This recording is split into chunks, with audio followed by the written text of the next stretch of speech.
الحمد لله نحمده ونستعينه ونستغفره ونعوذ بالله من شرور أنفسنا من يهده الله فلا مضل له ومن يضلله فلا هادي له ونشهد أن لا إله إلا الله ونشهد أن محمدا عبده ورسوله أما بعد پیر پیر دستگیر سلطان المشرق سلطانیہ مجددیہ طریقہ امام সৈয়দ আবুল ফজল সুলতান আহমদ রহমাতুল্লাহের ৮৬তম শুভ জন্মদিন স্মরণে অষ্টম বিশ্ব সুফি সম্মেলনে আগত দেশ বিদেশ থেকে আগত মেহমান বৃন্দ আশিকান জাকিরান এবং আল্লাহ প্রেমিক ভাইরা আপনারা আমার সালাম গ্রহণ করুন। আসসালামু আলাইকুম। আপনারা জানেন আজ থেকে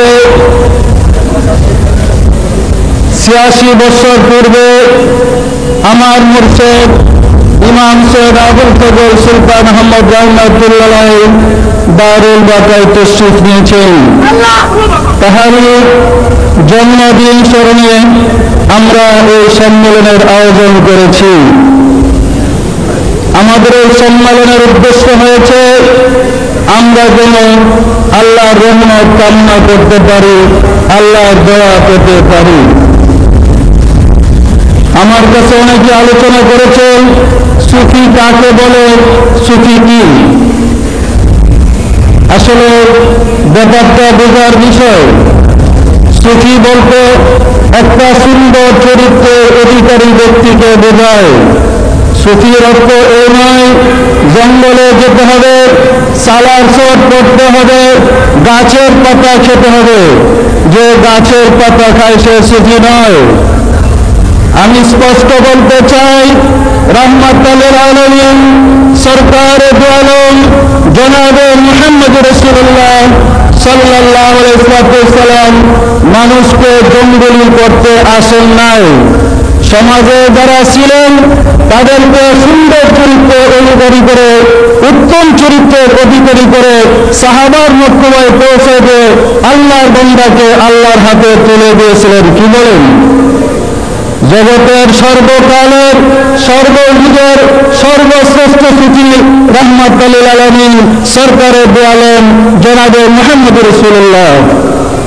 শুধু তাই নয়, আমরা যদি গোড়ার দিকে তাকাই আমাদের সামনে যে চিত্র বসে আসবে, আল্লাহ তাবারক তাআলা বলেন ইন্নী জাইলুন ফিল আরদি খলিফা, জমিনের বুকে আমার প্রতিনিধিত্ব করার জন্য আমি মানুষকে প্রেরণ করব। ফেরেশতাদের সামনে বলেছিলেন। আল্লাহ কি বলেছিলেন? আল্লাহ যখন বললেন জমিনের বুকে আমার প্রতিনিধিত্ব করার জন্য মানুষকে সৃষ্টি করব, যে মানুষ, যে জমিনের মানুষ, যে মানুষ জগতের থেকে সাধনা রিয়াজতের মাধ্যমে আল্লাহর প্রতিনিধির মর্যাদায় অধিষ্ঠিত হতে পারে, আল্লাহর সাথে যোগাযোগ করতে পারে, সে বিশেষ জ্ঞানকে ইলমে তাসাউফ বা সুফিবাদ বলা হয়।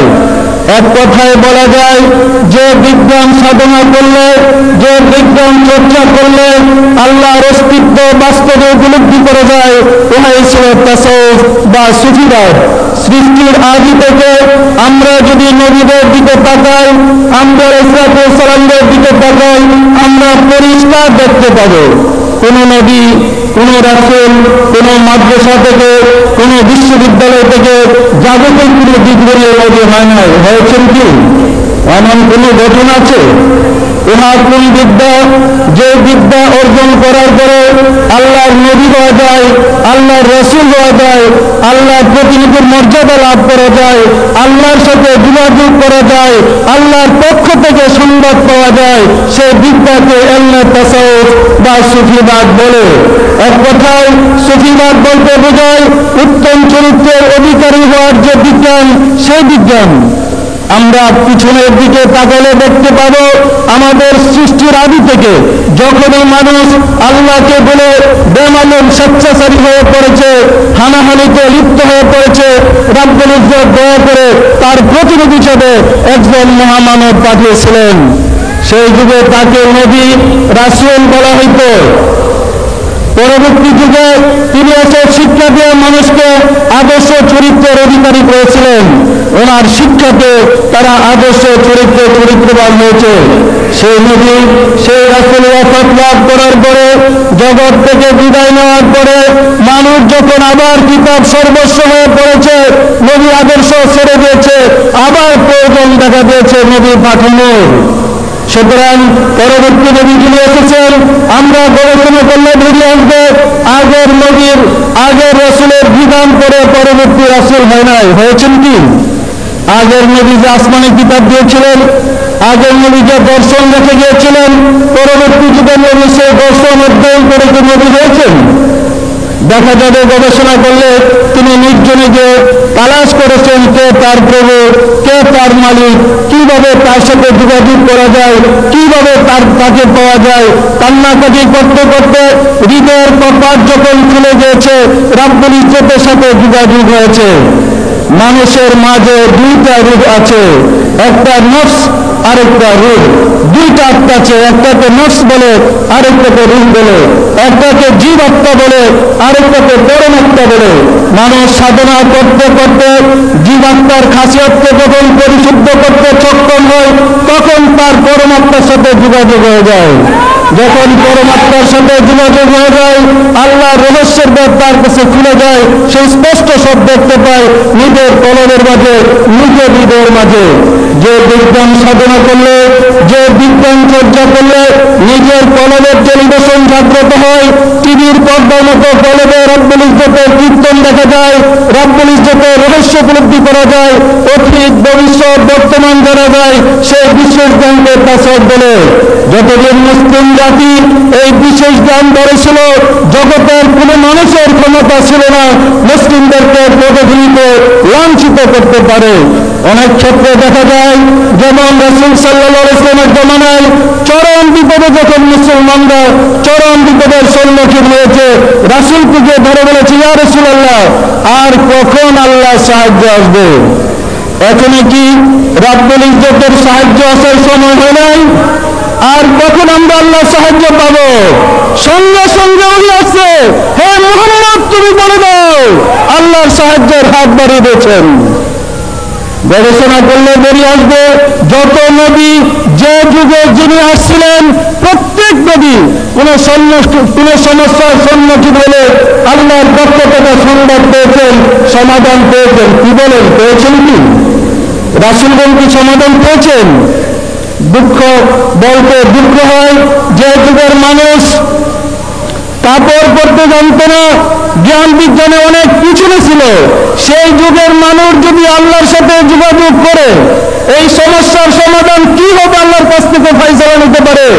জ্ঞান বিজ্ঞানের চরম উন্নত যুগের মানুষ, যেই যুগের মানুষ গ্রহ থেকে গ্রহান্তরে চলে যাচ্ছে, তারা কেন পারবে না আল্লাহর সাথে যোগাযোগ করতে?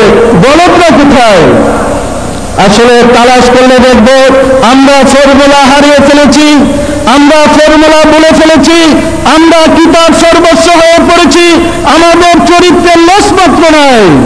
আল্লাহ বলেন, আল্লাহু ওয়ালিয়ুল্লাযিনা আমানু, আল্লাহ মুমিনদের অভিভাবক, আল্লাহ মুমিনদের গার্জিয়ান। আপনি সাধনা করে একবার মুমিন হন, একবার ইমানদার হন, আপনার অভিভাবক আল্লাহ। আল্লাহ বলেন, ওয়াফি আনফুসিকুম আফালা তুবসিরুন, তোমার ভিতরে আমি বিরাজ করি, তুমি কি আমাকে দেখো না? ওয়া হুয়া মাকুম আইনামা কুনতুম, তুমি যেখানে আমি মাওলা সেখানে। নাহনু আকরাবু ইলাইহি মিন হাবলিল ওয়ারিদ, তোমার শাহাদাতের চেয়ে আমি মাওলা নিকটে। আপনি আল্লাহর কথা কি বলেন? আল্লাহ কি আমাদের ভিতরে আছে? বিশ্বাস করেন? আল্লাহ কোথায়? আল্লাহ মানুষের কলবে। আল্লাহ কোথায়? আল্লাহ মানুষের ভিতরে, শাহাদাতের চেয়ে নিকটে। আল্লাহ কোথায়? আপনার ভিতরে। একটু দেখার চেষ্টা করেন, না হয় যা শিখছি সব বরবাদ হয়ে যাবে। জাগতিক বিদ্যায় যত পাণ্ডিত্য অর্জন করেছি, কলবের খবর না রাখলে খবর থাকবে না। আল্লাহ বলেন, আল্লাহর ভাষা এরকম, ফাওয়াইলুল লিল মুসাল্লিন আল্লাযীনা হুম আন সালাতিহিম সাহুন ফাওয়াইলুল লিল কাসিয়াতি কুলুবুহুম মিন যিকরিল্লাহ উলাইকা ফী দালালিন মুবিন। যার কালবে আমার জিকির জারি নেই, আল্লাহ বলেন সে প্রকাশ্য গুমরাহ। আল্লাহ যাকে পথভ্রষ্ট বলে, আল্লাহ যাকে গুমরাহ বলে, সারা দুনিয়ার মানুষ ওলি আল্লাহ বললে তিনি কি ওলি আল্লাহ হবেন? তিনি কি মুমিন হবেন? আসলে আল্লাহ বলেন যার কলবে জিকির নাই সে পথভ্রষ্ট। অন্য জায়গায় বলেন, লা তুতি মান আগফালনা কালবাহু আন যিকরিনা, তোমরা তার নির্দেশ পালন করিও না যার কলবে আমি আল্লাহর জিকির জারি নাই, কেননা সে নিজে পথভ্রষ্ট, তোমাকে পথভ্রষ্ট করে ছেড়ে দেবে। সুতরাং আল্লাহকে হৃদয়ে বসান। যদি আল্লাহকে বসাইতে পারেন আপনি মুমিন, আল্লাহকে যদি বসাইতে পারেন আপনি আল্লাহর প্রতিনিধি, আল্লাহকে যদি হৃদয়ে ধারণ করতে পারেন আপনি সুন্দর চরিত্রের অধিকারী, আল্লাহকে যদি আপনার মাঝে আনতে পারেন আপনার হৃদয়ে কালিমা থাকবে না, থাকতে পারে না। আল্লাহ রাসূল ফরমান, আশ-শাইতানু জাসিমুন আলা কালবি বানি আদম ফাইযা যাকারাল্লাহ খানাসা ওয়া ইযা গাফালা ওয়াসওয়াসা। আদম সন্তানের দিলে শয়তান বাস করে। বলেন তো শয়তান কোথায় থাকে? শয়তানের কথা শুনেন না? শয়তান যে মানুষকে ওয়াসওয়াসা দেয় শুনেন না? আসলে শয়তান আছে, আছে না নাই? আছে না? কেউ দেখছেন শয়তান থাকে কোথায়? দেখছেন? আল্লাহ রাসূল স্পষ্ট বলেছেন শয়তান মানুষের দিলে বাস করে। যখন সে দিলে আল্লাহ আল্লাহ জিকির হয় শয়তান তীরের মতো বেড়ে যায়। যখন সে দিল আল্লাহ জিকির থেকে গাফিল থাকে শয়তান দিলে বসে ওয়াসওয়াসা দেয়। সুতরাং যতক্ষণ আল্লাহকে বসাইতে না পারেন বা না পারি, মনে রাখবেন শয়তান বসেই আছে। তার প্রমাণ আমরা যখন নামাজে দাঁড়াই, কেউ কি চান আপনার নামাজটা নষ্ট হয়ে যায়? কেউ কি কামনা করেন যে আপনার নামাজটা বরবাদ হয়ে যায়, কবুল না হোক? আমরা উঁচু করে নামাজে দাঁড়ালাম, সূরা পড়তেছি, কিন্তু মনে আসতেছে কোন অফিসে চাকরি করলাম, মানে বাসায় কি কাজ, কল্পনা আসে না আসে না? দুনিয়ার কল্পনা আসে, চিন্তা আসে। আল্লাহ রাসূল বলেন, লা সালাতা ইল্লা বিযিকিরিল কলব, যে নামাজে দুনিয়ার কথা মনে আসে সে নামাজ আল্লাহ কবুল করে না। আমি নামাজে পড়লাম, কবুল হলো না, তাই নামাজের মূল্য হলো কি? সুতরাং আমাকে এমন ভাবে নামাজ পড়তে হবে যেন নামাজটা কবুল হয়। কি বলেন? নামাজ কবুল হোক চান না? আপনারা চান না নামাজ কবুল হোক? নামাজ কবুল করাইতে হলে কলবের থেকে শয়তানকে তাড়াইতে হবে। কলব থেকে শয়তানকে তাড়াইতে না পারলে আপনার নামাজ শুদ্ধ হবে না, নামাজে একাগ্রতা আসবে না। হাদিস শরীফ আছে, লিকুল্লি শাইইন সিকালাত সিকালাতুল কলবি যিকরুল্লাহ, প্রত্যেকটা জিনিস বসার একটা রেট আছে। কলবকে পরিষ্কার করার রেট হলো আল্লাহর জিকির। আল্লাহর জিকিরের দ্বারা কলব পরিষ্কার হয়। আমরা যখন মায়ের উদরে ছিলাম, আমরা যখন মায়ের পেটে ছিলাম, চোখ বন্ধ করে বাঁ দিকে কলবের দিকে তাকিয়েছিলাম। যখন চোখ বন্ধ করে কলবের দিকে তাকিয়েছিলাম, আল্লাহর জ্যোতি, আল্লাহর নূর আমাদের দৃষ্টিতে ছিল, দুনিয়ার কোনো খেয়াল ছিল না, আমরা পরম শান্তিতে স্বর্গে ছিলাম। ভূমিষ্ঠ হওয়ার পরে বাহিরের সোয়াদ যখন লেগেছে, কানেকশন বন্ধ হয়ে গেছে, তখনই চিৎকার দিয়েছিলাম, হওয়া হওয়া কি হারাইলাম, সম্পর্ক কিভাবে নষ্ট হয়ে গেল, আলোতে গেল কোথায়? সুফি সাধকগণ একজন মানুষ যখন তার কাছে আসে, কালবে সবক দিয়ে আবার মুরাকাবার পদ্ধতি শিখাই দিয়ে বলে, এইভাবে তুমি আল্লাহর দিকে মুতাওয়াজ্জিহ করেছিল, আল্লাহর দিকে তাকিয়ে থাকবা, আবার সেখানে খেয়াল করো। যদি আল্লাহ জিকিরের গোসল হইতে থাকে, কলবের ময়লা পরিষ্কার হয়ে যায়, দেখা যাবে জ্যোতি, নূর, আলো প্রকাশ হচ্ছে।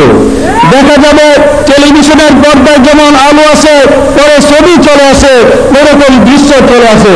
সুতরাং যে বিজ্ঞান নিজের কলবকে পরিষ্কার করার শিক্ষা দেয়, যে বিজ্ঞান মানুষকে উত্তম চরিত্রের অধিকারী করে, ওনাকে ইলমে তাসাউফ বা সুফিবাদ বলে।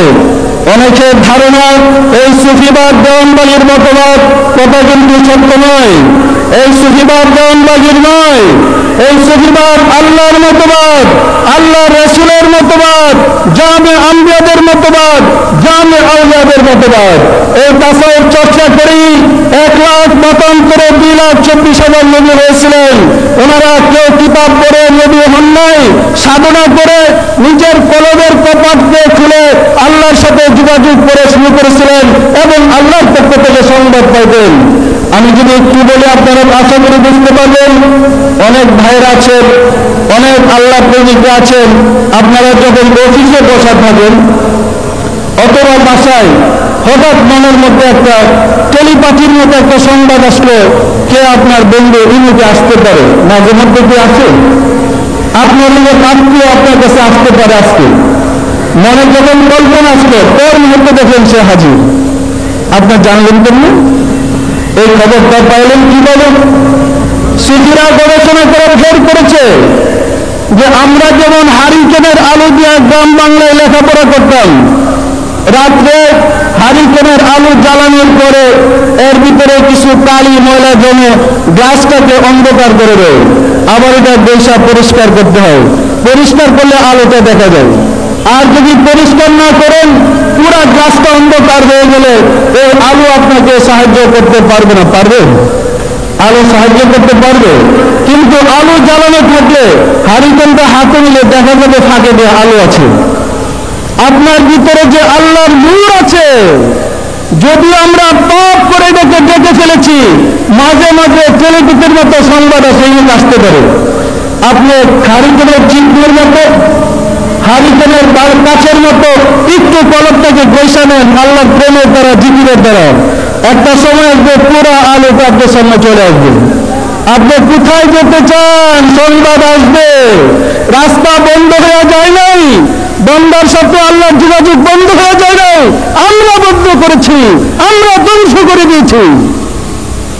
বিধর্মীদের চক্রান্ত আর সহধর্মীদের অজ্ঞতার কারণে আমরা সেই রাস্তা হারিয়ে ফেলেছি। আমি যখন মাদ্রাসা থেকে পাস করে 16 বেঙ্গলের রিলিজিয়াস টিচার ছিলাম, বাংলাদেশ আর্মির 16 বেঙ্গলের ইমাম ছিলাম, তখনকার একটা ঘটনা। আমি তখন পীর বিশ্বাস করিনি। আমি নিজের পীরের বিরুদ্ধে কিতাব লিখেছি, আল্লাহর পাকে দেয়। আমি একটু বলি ঘটনাটা কিভাবে আমার জীবনের চেঞ্জ আসছে। এরকম ঘটনা, হঠাৎ করে আমাদের ইউনিটের এক লোক, তার নাম হল আবুল খায়ের, হাবিলদার আবুল খায়ের, কে বা তারা তাকে বান মারছে, তার নাক দেওয়া মুখ দেওয়া রক্ত করতেছে। ডাক্তার সাহেব আসলেন, উনি ট্রিটমেন্ট করলেন, ক্যাপ্টেন নুরুল আলম নাম। ট্রিটমেন্ট করার পরে সুস্থ হচ্ছে না, মানে ব্লিডিং হচ্ছে। তখন ডাক্তার সাহেব বলেন, আমার চেষ্টা তো করছি, একটু হুজুর দিয়ে রাখুন। আমি গেলাম, আমি তো নিয়ম কানুন জানি না, হুজুর এনে দিছি, রক্ত পরে বন্ধ নিয়ম তো শিখি নাই।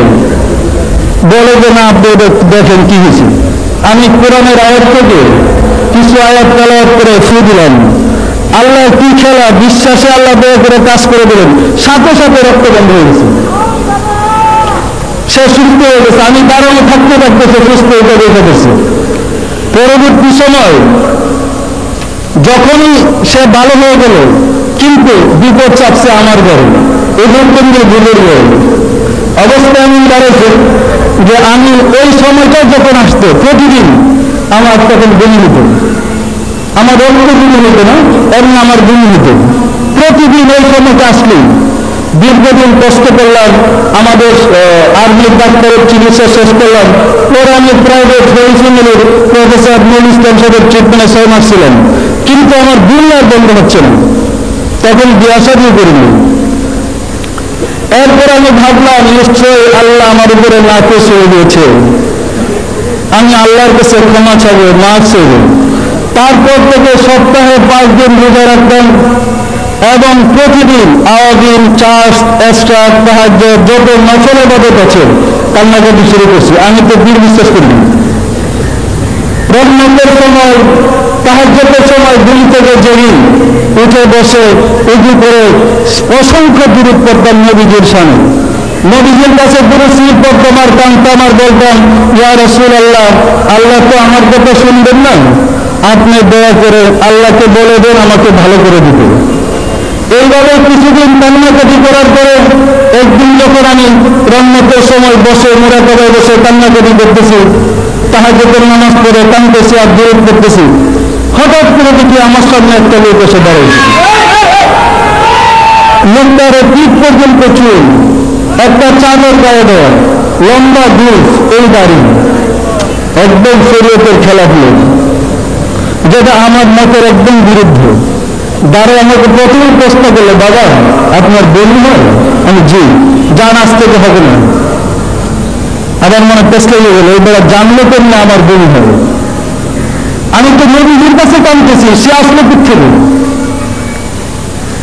অর্ধেক বিশ্বাস হলো আর অর্ধেক হলো না, কারণ শরীয়ত নেই তো। ভাবলাম যে দেখি পরের দিন কি অবস্থা। সত্যি সত্যি পরের দিন আর বমি হয়নি। কেমন হলো ব্যাপার, তখন আমি আশ্চর্য হয়ে গেলাম। তো ভাবলাম দেখি আরো 2-1 দিন। আস্তে আস্তে সপ্তাহের পরে সপ্তাহ গেল, আর বমি হচ্ছে না, ভালো হয়ে গেলাম। সভাপতি মনটা তার প্রতি দুর্বল হয়ে গেছে। কি বলেন, হবে না? হবে না, দুর্বল হবে না। কিন্তু এই লোকটা আমি চিনি, আমার আব্দুল হাওলদারকে বলেছিলাম তাকে যেখানে পাও বিস্কুটে দাও, এটা শরীয়ত বিরোধী। এরপরে এই ঘটনা, আল্লাহর কিষান তখন রবিবার দিন সরকারি ছুটি ছিল। আমি রবিবার দিন জগৎপুর ভাওয়াল রাজবাড়িতে, জগৎপুর আমি তো ভাওয়াল রাজবাড়িতে ছিলাম। ওই জগৎপুর ভাওয়াল রাজবাড়ির পশ্চিম পাশে যে বাজার, সেই বাজারে যেতেছিলাম। আমার সাথে আরো 14 জন লোক, ওনারা আমার সাথে রওনা করেছে। আমি তো হুজুর পাগড়িতে গিয়ে ধরলাম।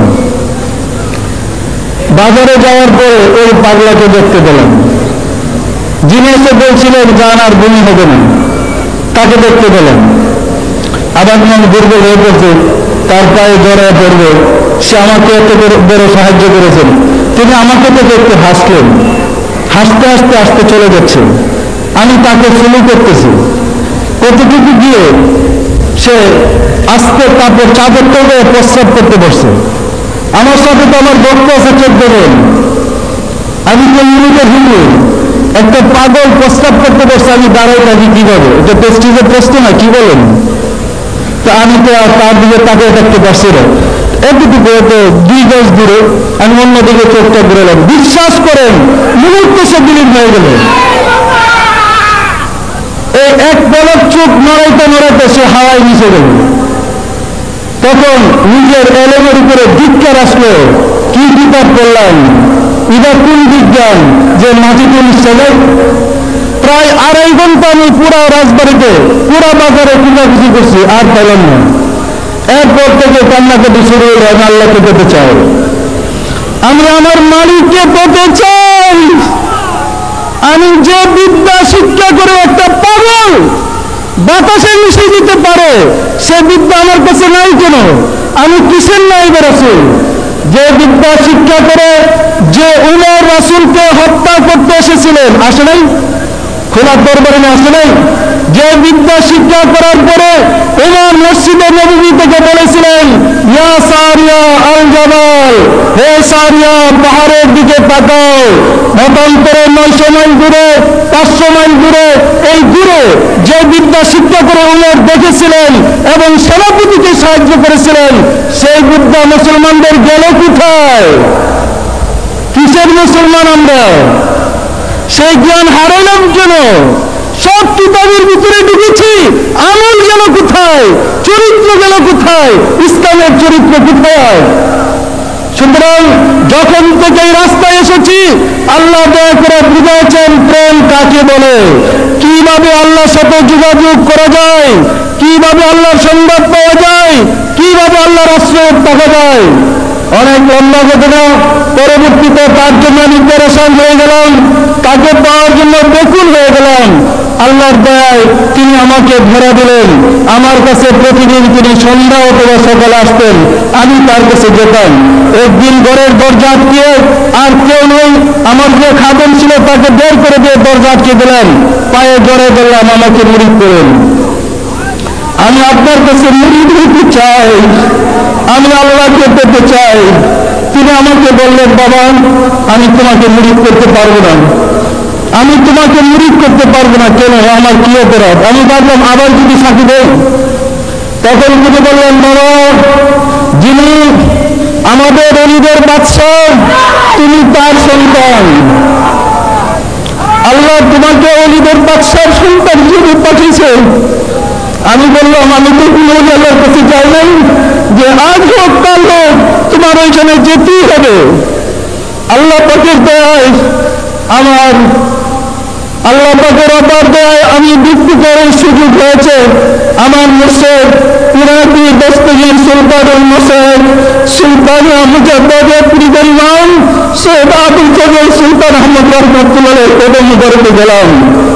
যাওয়ার পরে সকল জাতের ভাইয়েরা পদধূলি দিচ্ছে, আমি দাঁড়িয়ে আছি।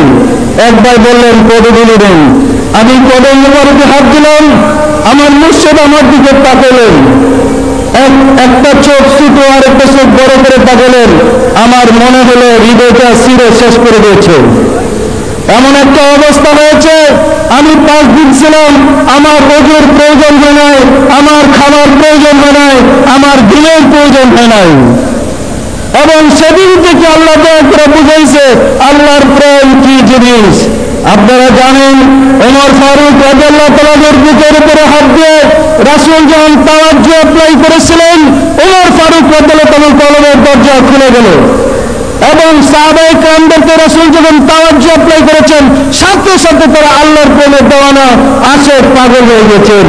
সেই কালমা আছে, সেই নবী আছে, সেই আল্লাহ আছে, সেই কুরআন আছে, সেই হাদিস আছে। আমাদেরকে কুরআন কালমা পড়ানোর পরে চরিত্র সংশোধন হয় না, কোনো পরিবর্তন নাই। কারণ কি? তালাশ করলে দেখবো আমরা যে হুজুররা কালমা পড়াচ্ছি, আমরা যে হুজুররা নসিহত করেছি, আমাদের নিজেদের চরিত্র ঠিক হয় নাই।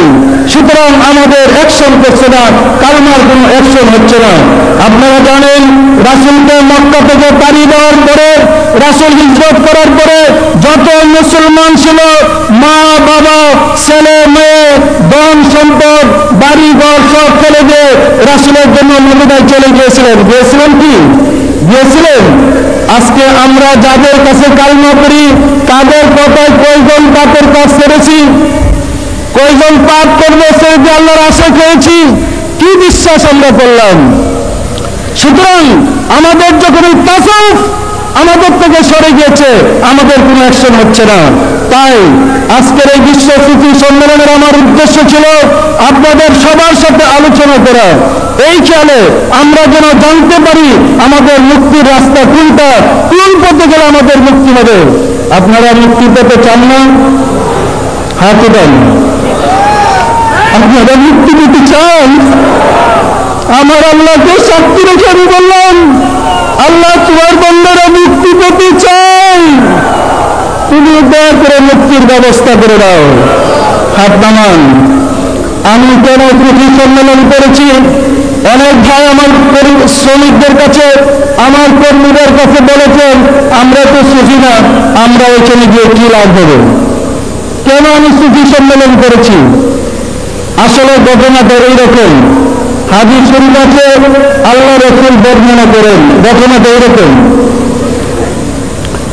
রাসূল সাল্লাল্লাহু আলাইহি ওয়াসাল্লাম বলেন, বনী ইসরাঈলের একটা লোক চরম পাপী ছিল। দুনিয়াতে এমন কোন পাপ নেই সে করে নাই।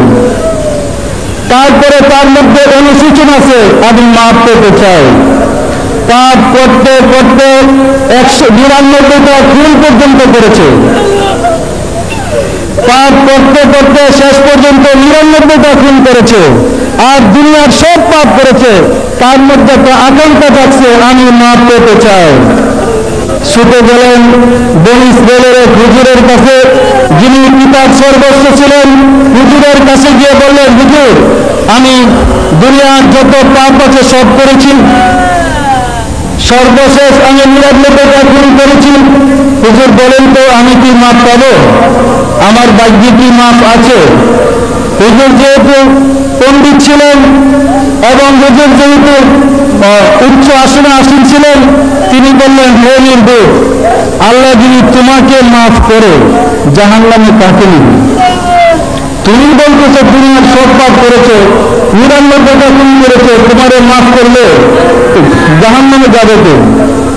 খোলা তরবারি টান দিয়ে বের করে হুজুরের খুব দেখাতে ফেলেন যে মাফ যখন পাবো না তাহলে তুমিও বিদায়। পাগল হয়ে গেল সে মুক্তির জন্য। এই মামলা তোমার হাতে নিয়ে ছুটাছুটি শুরু করছে, আমি মাফ পেতে চাই। কতটুকু যাওয়ার পরে আল্লাহ প্রেমিক এক আলেমের দেখা পেলেন, গিয়ে বললেন, হুজুর আমি কি মাফ পাবো? ঠিক করে পাস করে বলেন, আমি কিন্তু আরেকজনের ব্যক্তিকে পাবো না, তারও খুন করে আসি, আপনি ঠিক করে বলেন আমি কি মাফ পাবো?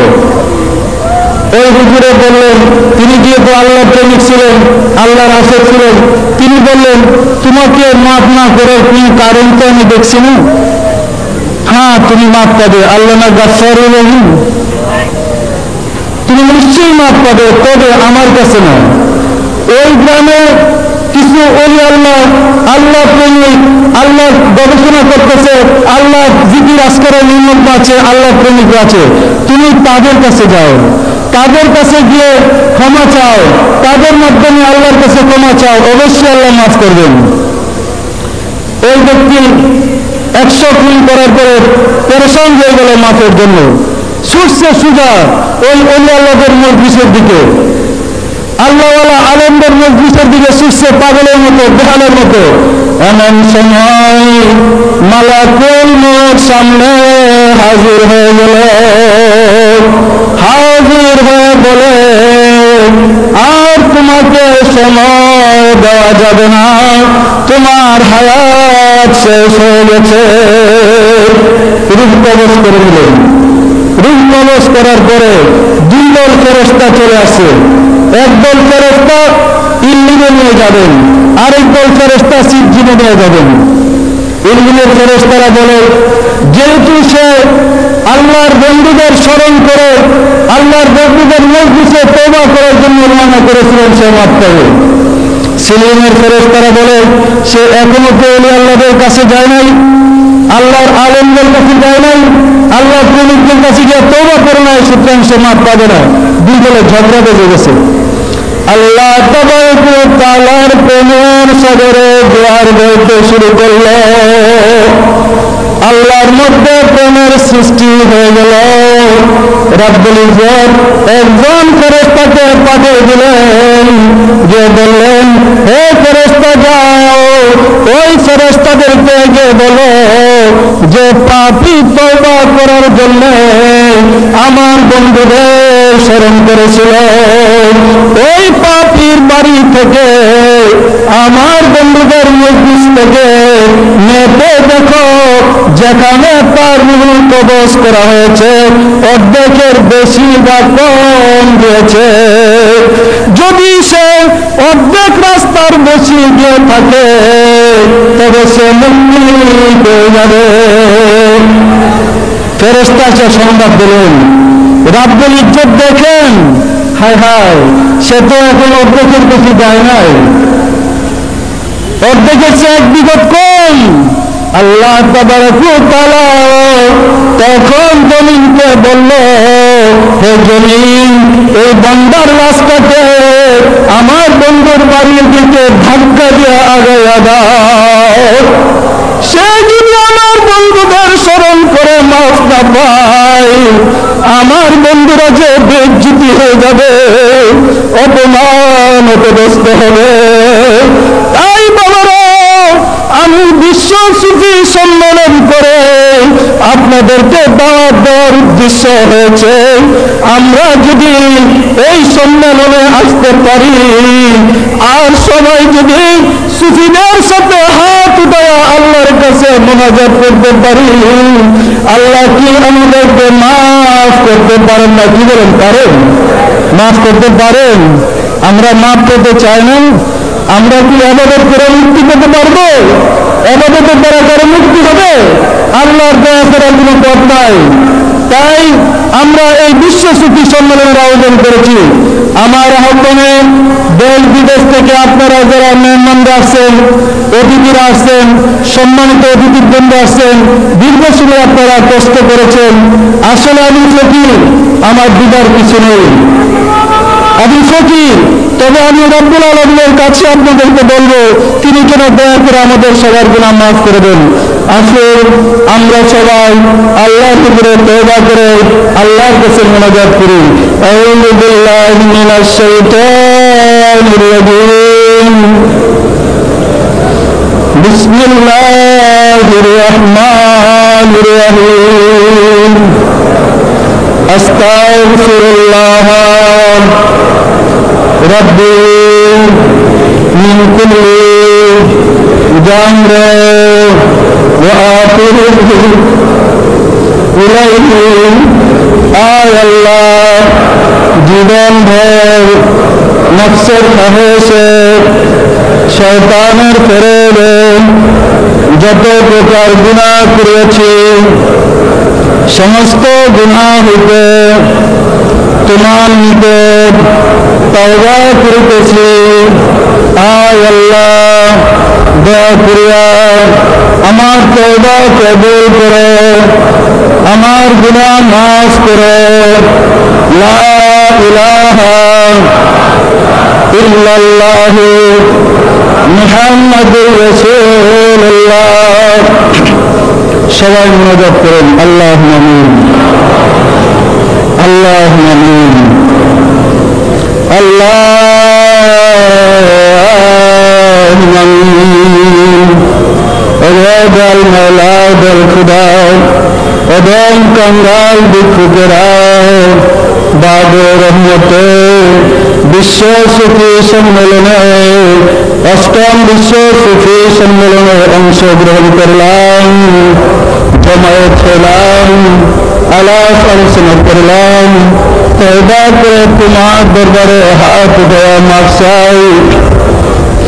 আমরা যত ভুল বেয়াদবি করেছি, দয়া করে মাফ করে দাও, মাফ করে দাও মাওলা।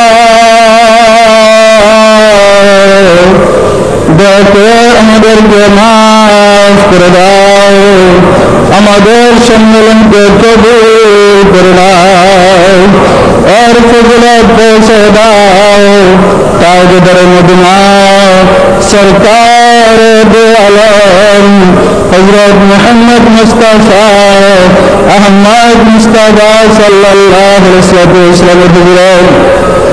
সওয়াব নজর পৌঁছাও নবীর আল আওলাদ ওয়াল সাহাবা মুতাহিরিন আহলে বাইতিন খুলাফায়ে রাশিদিন দরবার বজনগুরে নবীর পরিবার টুকরা মুমিনিন মা ফাতিমা খাতুনে জান্নাত রাদিয়াল্লাহু তাআলা আনহা তাহার পরিবার টুকরার বেদন সাইয়্যিদনা হযরত ইমাম হাসান সাইয়্যিদনা হযরত ইমাম হুসাইন রাদিয়াল্লাহু তাআলা আনহা যাহারা দিন ইসলামের জন্য কারবালার প্রান্তরে গলা কাটিয়ে শাহাদাত বরণ করে গেলেন। মাওলা দয়া করে তাদের আরওয়াহ তাকবীরে সওয়াব নজর বসাও, সওয়াব নজর বসাও মাওলা। तमाम अंबिया अलैहिस्सलामদের আরওয়াহ বাগের হুজুরে সওয়াব নজর বসাও মাওলা। আমার মুর্শিদ পীরমতির দস্তগীর সুলতানুল মশাইখ সুলতান মুজাদ্দাদ আব্দুল করিম সৈয়দ আবুল ফজল সুলতান আহমদ রহমতুল্লাহ আলাইহি তার মা বাপ মা পতেন জন্দরের আত্মবিগ্রহ সওয়াব নজর বসাও, সওয়াব নজর বসাও মাওলা।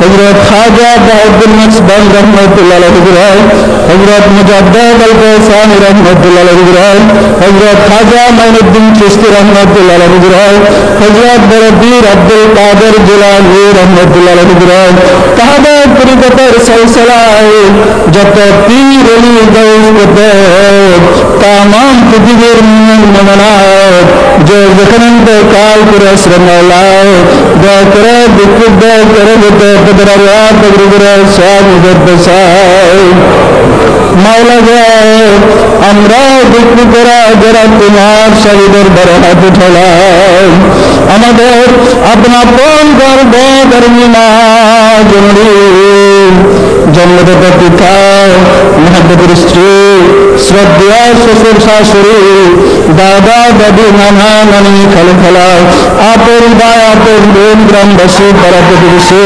হাতগুলোবাদে যাদের কাছে আপন রয়েছে যারা ইন্তকাল করেছে মওলা দয়া করে তাদের আল্লাহ বগিরে সব নিজের পেশায় আর যারা জগতের বুকে বেঁচে আছে তাদের প্রতি তোমার রহমত নাযিল করো মাওলা গো আমি তোমার বান্দাদেরকে দাওয়াত করেছিলাম অষ্টম বিশ্ব সূচি সম্মেলনে শরীক হওয়ার জন্য আর দাওয়াত প্রচার করার জন্য আজ প্রায় 3 মাস যাবে তোমার বান্দারা রাত্র দিন পরিশ্রম করতেছে মাওলা গো আমার দাওয়াতে তোমার আশিকরা বিশ্ব সূচি সম্মেলনের সদরে হাজির হয়ে গেছে সবাই তোমার সামনে তাদের হাত উঠে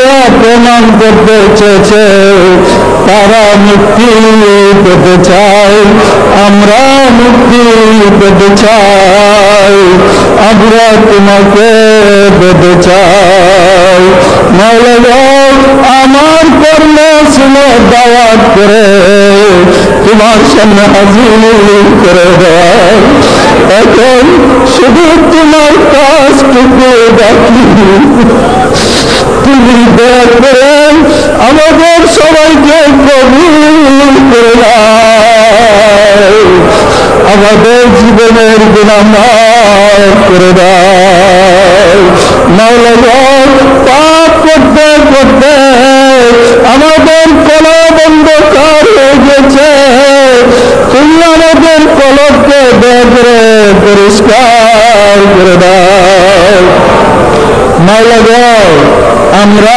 মুক্তি পেতে চাই আমরা তোমার আশ্রয়ে থাকতে চাই আমরা তোমার হেফাজতে থাকতে চাই আমাদের হৃদয়ের অন্ধকার দূর করতে চাই আমাদের হৃদয়ের অন্ধকার দূর করে তোমার নূরের দ্বারা আমাদের হৃদয়কে আলোকিত করে দাও মাওলা গো দীর্ঘদিন থেকে আমাদের ইচ্ছা ছিল তোমার দুস্তের জন্মদিন স্মরণে আমরা নিজেদের মুক্তির ব্যবস্থা করতে পারব আমরা খেদমত করেছি কর্ম করেছি কর্ম করতে গিয়া আমার সেবকরা আমার কর্মীরা আমার মেহমানরা যে যেখানে ভুল বেয়াদবি করেছে সবার পক্ষ থেকে আমি তোমার দরবারে হাত উঠায়া মাফ চাই আমাদেরকে মাফ করে দাও আমাদেরকে মাফ করে দাও মাওলা আমাদেরকে মাফ করে দাও আমাদের সম্মেলনকে কবুল করে নাও সারা বিশ্বে মুহাম্মদ ইসলাম প্রচার করে দাও মাওলা গো দয়াল মাওলা দয়াল খুদা তুমি দয়া করে একবার এসে দেখো তোমার বান্দারা কি চাই তোমার বান্দারা তোমার কাছে কি চাই দয়া করে তুমি তোমার বান্দাদের নসিব করে দাও মাওলা গো দয়াল মাওলা দয়াল খুদা দয়া করে আমাদেরকে নূরে ঈমান দিতে দাও আমাদের মাঝে তোমার মহব্বত পয়দা করে দাও আমাদের জীবনের গুনাহ মাফ করে দাও মাওলা গো এই মুনাজাত যদি আমাদের জীবনের কারো জন্য শেষ মুনাজাত হয় আর যদি বিশ্ব সুফি সম্মেলন আমাদের নসিব না হয়, তোমার কাছে ফরিয়াদ আমরা যেন বেঈমানের কবরে না যাই, এই সুযোগ করে দাও। মাওলা গো, সুফি সম্মেলনে রুহানিতে তোমার নবীদের আত্মায়, তোমার রাসূলদের আত্মায়, তোমার আউলিয়া কেরামদের আত্মা দয়া করে হাজির থাকেন। আমরা খেদমত করতে গিয়ে যদি কোনো ভুল বেয়াদবি করে থাকি, তোমার দরবারে হাত উঠায়া মাফ চাই, আমাদেরকে মাফ করে দাও, আমাদের সম্মেলনকে কবুল করে দাও। মাওলা গো, মুসলমানরা ভুল পথে থাকলে তোমার কি লাভ হবে? গুমরাহি হইয়া বিজাতির হাতে মার খেলে তোমার কি উপকার হবে? মাওলা, আমরা তোমাকে বলে ফেলেছি, তুমি তো আমাদেরকে বলে নাই, দয়া করে আমাদেরকে তোমার রাস্তায় তুলে নাও, আমাদেরকে নির্মাণ দিতে দাও, আমাদের সম্মেলন কবুল করে নাও, আমাদের কর্মীদের খেদমত কবুল করে নাও, আমাদের আশিকদের খেদমত কবুল করে নাও। যারা অংশগ্রহণ করেছে সবাইকে যদি তুমি মুমিন বানায় নাও, তোমার তো কোনো লোকসান হবে না।